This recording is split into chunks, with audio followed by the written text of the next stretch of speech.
Hi everyone, আমি Moumita. Welcome back to my channel. আজ আমি শেয়ার করব পালং শাক দিয়ে মুগ ডাল।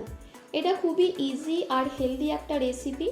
তো এটা বানানোর জন্য প্রথমে একটা কড়াই দিয়ে দিচ্ছি মুগ ডাল। আমি এখানে 100 গ্রাম মুগ ডাল নিয়েছি। এবার এটাকে 3 মিনিট একদম লো হিটে ভেজে নিতে হবে। ভাজা হয়ে গেছে। এবার ডালটাকে আমি একটু ধুয়ে নেব।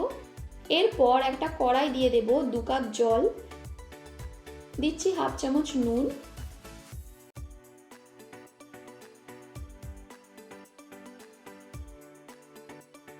জলটা একটু ফুটে এলে দিয়ে দিচ্ছি ধুয়ে রাখা মুগ ডাল।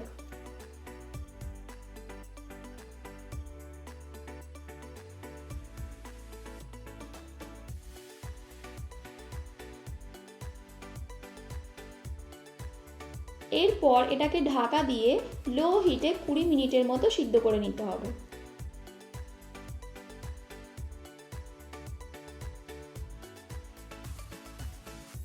ডালটা ভালোভাবে সিদ্ধ হয়ে গেছে। এবার এটাকে আমি একটু ঘেটে দিচ্ছি। তোমরা চাইলে ডালটাকে এরকম গোটাও রাখতে পারো।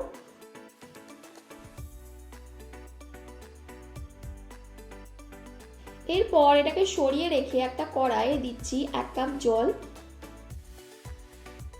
দিচ্ছি সামান্য নুন আর 100 গ্রাম পালং শাক।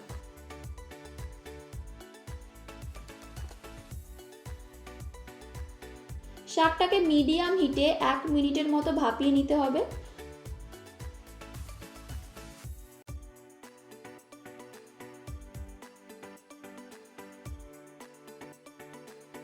ভাপানো হয়ে গেছে, জল ঝরিয়ে তুলে নেব।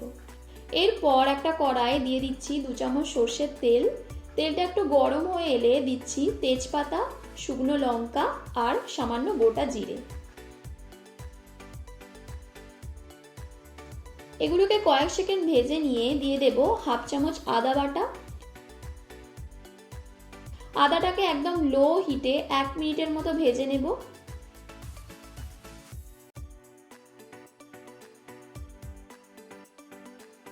দিচ্ছি একটা টমেটো,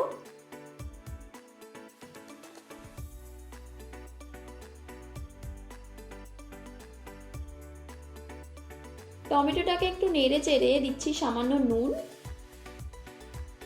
1 চামচ হলুদ গুঁড়ো, হাফ চামচ জিরে গুঁড়ো, হাফ চামচ ধনে গুঁড়ো আর 2টো কাঁচা লঙ্কা। এবার অল্প অল্প করে জল দিয়ে মশলাটাকে কষে নেব।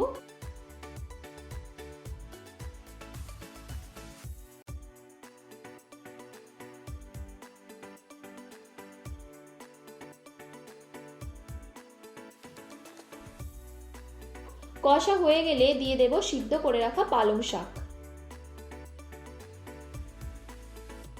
এবার শাকটাকে ভালো করে মশলার সাথে মিশিয়ে নেব।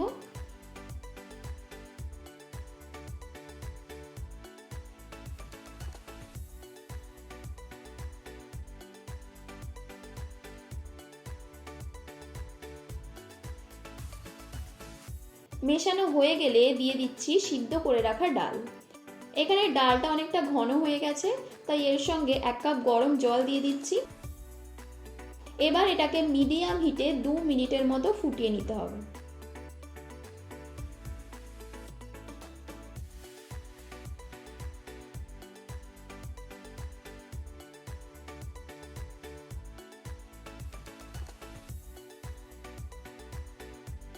দু মিনিট পর এটা পুরোপুরি তৈরি হয়ে গেছে। এরপর দিয়ে দিচ্ছি সামান্য গরম মশলা। গরম মশলাটা দেওয়ার পর কয়েক সেকেন্ড ফুটিয়ে নিয়ে নামিয়ে নেব।